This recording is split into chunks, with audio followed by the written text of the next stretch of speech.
have absolutely nothing on my desktop. It's just a beautiful image. Is it yourself? It's of myself.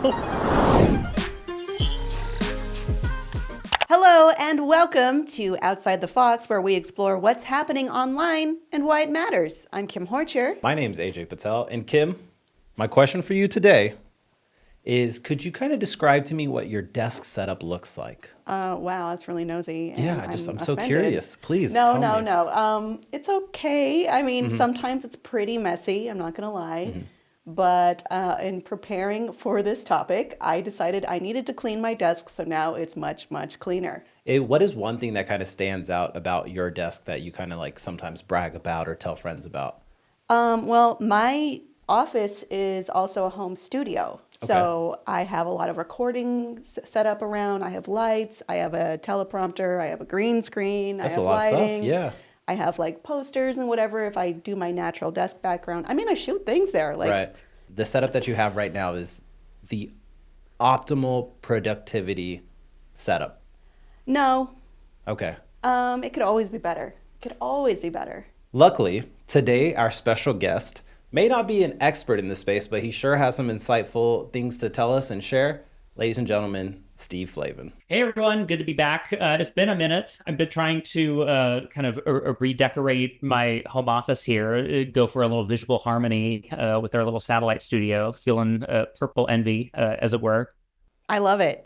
So, Steve, today we're talking about, setting up your workspace to be the most productive for yourself. What is your experience with this? Have you been someone that gets really distracted when your desk is messy? Do you like having a clean workspace? Give us your general thoughts around that. So I work from home. A lot of Mozilla actually is remote. And so, I started working for Mozilla around 4 years ago, and it was my first fully remote position. So I sort of had to get accustomed to the work from home lifestyle. And, I will admit that my desk setup is really most often is my kitchen table, but sometimes it's my couch and my coffee table. Sometimes it's here in my little de facto home office / bedroom.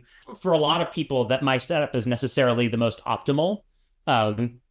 So there's that. But I'm actually curious for you, Kim and AJ, if your team external monitor or team laptop. I absolutely use 2 monitors. I wish I had 3. Wow. I am also on the same team as Kim here I feel like I almost now have a dependency on an external monitor to have a bigger screen. Now there's like these portable ones you can just take with you to, like a coffee shop or something. So I've definitely grown a dependency on them. One thing that I've been very particular about, not just in my home office, but just like basically anywhere that I'm indoors and can influence this in any way, is lighting. No overhead lighting, fluorescent lighting, overhead lighting. I'm like Mariah Carey, like banish that from the face of the earth. Like we don't like overhead lighting. So I think that actually is something that can subtly influence your mood or the way that you react to a certain space. Kim, how do you feel about lighting in your workspace? I mean, I think it's all about keeping your mental space clear, and sometimes the physical space around you can really do that. I read an article before we sat down and talked about this. Yeah. It was called The Case for Finally Cleaning Your Desk, from the Harvard Business Review. And essentially, there were some studies done with fMRIs, and a conclusion they reached was essentially our brains don't like clutter. We don't like constant visual reminders of disorganization and disarray. And it helps us be able to make decisions better and not procrastinate if our minds aren't hung up on little things like, oh, those dishes shouldn't be there. What are those papers? Right. What's this? Why did I put my jacket there? So there is a real case to be made for making your physical space clean to keep your mental space clean. Agreed. With the lighting, like Steve was saying, it's so interesting because if you go to a library, the lighting isn't the best. Sometimes they have some natural light coming in. Even in the office space, people have a gravitation towards, I have to have a window desk. I have to have this natural light because I wonder if it's a mood thing in addition to, like workspace productivity. I always find myself being more productive during the daytime hours. Like at night, as soon as I try to open my laptop and be productive, something just happens where I'm hitting a wall over and over again. So my question to you, Steve, is do you have something that helps you be a little bit more productive? Maybe, whether it's a ring light. We've been seeing a lot of new lighting features come into the workspace. But do you have anything that you could share with us?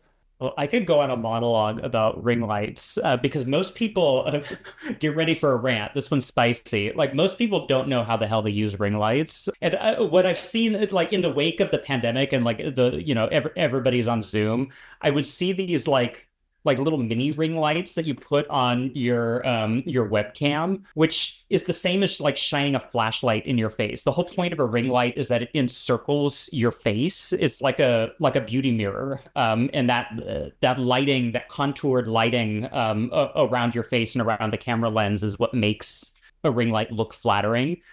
If it's too small, it's just like washing out your whole face, and it doesn't really look good at all. I'm not generally a fan of ring lights in general, just because I find it kind of an unnatural look. Do you feel like your aesthetic also plays into your productivity? Sort of like Kim was saying, I do definitely feel more productive when my space is clean, like even after I've done laundry or like emptied the dishwasher, or and that's the crux of working from home, is sometimes those like it's hard to like leave it behind when that pile of laundry is nagging you. I find that when things are kind of neatly in their place and put away, there is a psychological effect of that. There is it is probably something scientific about Oh yeah. and just the idea that is sort of a microcosm of the things that you have yet to finish. Well, actually, a 2017 study in Springer Nature found that individuals who felt overwhelmed by the amount of stuff or just things around them in their home were more likely to procrastinate. Clutter visually affects you mentally, and you sometimes might not be able to make the same cognitive choices you would right away. Sometimes delayed decision making is part of it. More research from the United States in 2009 also found the level of the stress hormone cortisol was more prevalent in mothers whose home environments were cluttered. Elevated cortisol is not good, and over time can lead to anxiety and maybe potentially other mental issues.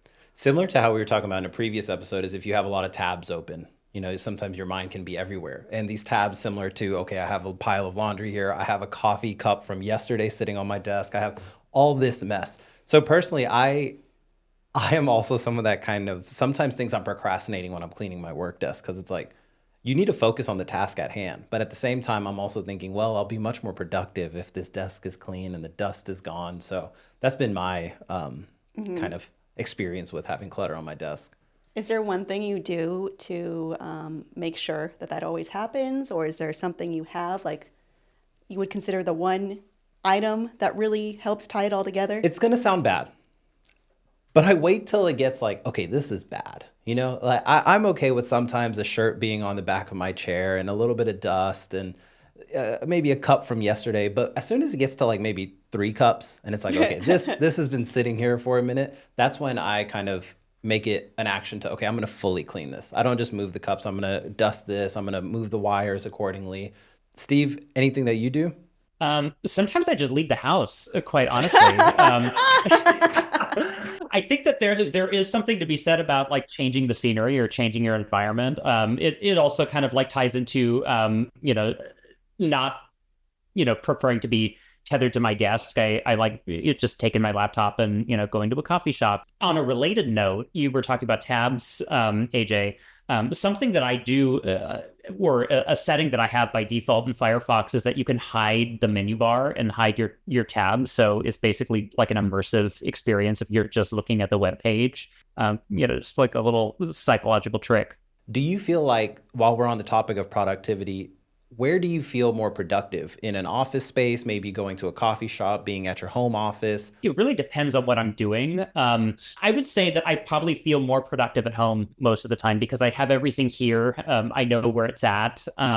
Working in video production, it's, unless you're doing a lot of, video production from home, oftentimes you're on set somewhere. So that's sort of the only way that you could be productive. But I do feel energized when, it's like you've got a team of people and you're collaborating and making stuff happen.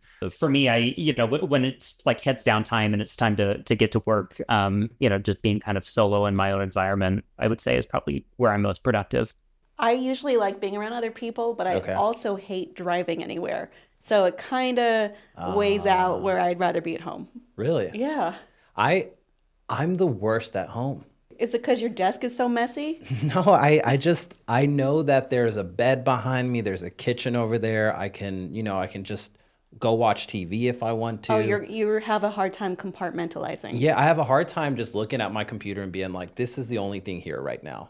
I will also say there's an Xbox set up to my monitor, so it becomes a slippery slope very fast. And I think about that where it's like, okay, maybe I just need to minimize the distractions. If I have a choice of how I can get a video game, I won't pick PC because knowing it's right there while I'm working yeah. is sometimes too tempting. So I'll just be like, is it on PlayStation? Yeah. So I make it a little bit harder for me to get the game.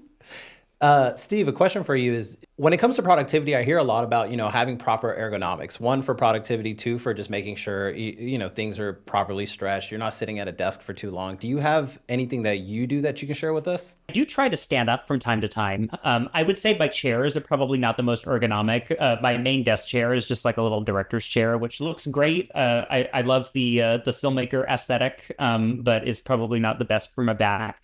I'm somebody who likes to pace. So that's one other reason why I like to be at home is I actually the floor plan of my apartment is actually circular. If I open up all of the doors, I could actually literally pace in a circle around my apartment. So I'm either pacing around my apartment or I will literally go on a walk.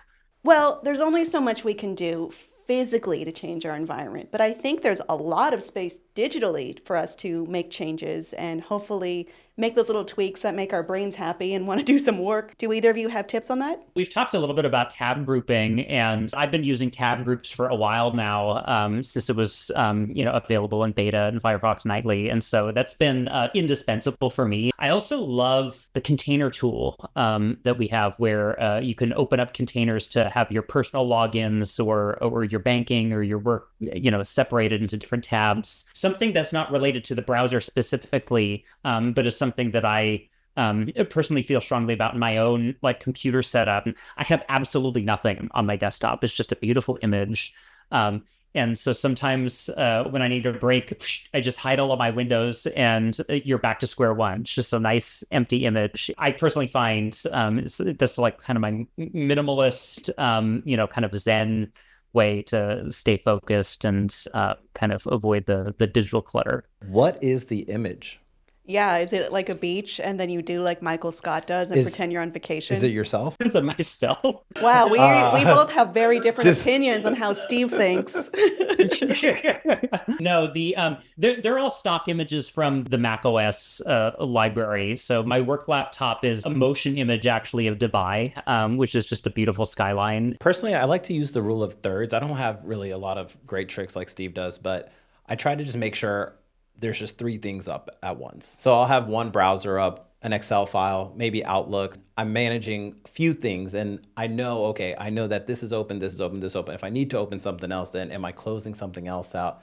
Oftentimes I'll start a task and then, I get distracted by maybe an email pop up or someone pings you from across the room and you go over there and answer that question. And what helps you kind of prevent that from happening? These times, it's really, really easy to fall down a rabbit hole. And especially on your mobile device, you pick it up to answer a text or check an email. And then an hour later, you're like, wait, why did I pick this up again? It's like you get, pulled into something else. I mean, the number one thing that I do, and we've talked about this long ago, probably at our New Year's Eve episode, I turn off all my notifications. Under no circumstances will I allow any app to give me any kind of desktop notification. I don't need that kind of visual clutter, trying to grab my attention. On my calendar, I will block off time where I'm very intentionally, heads down focusing on work. And I will schedule time to do specific tasks. It's helpful if I do that because otherwise, if I just have a blank time that's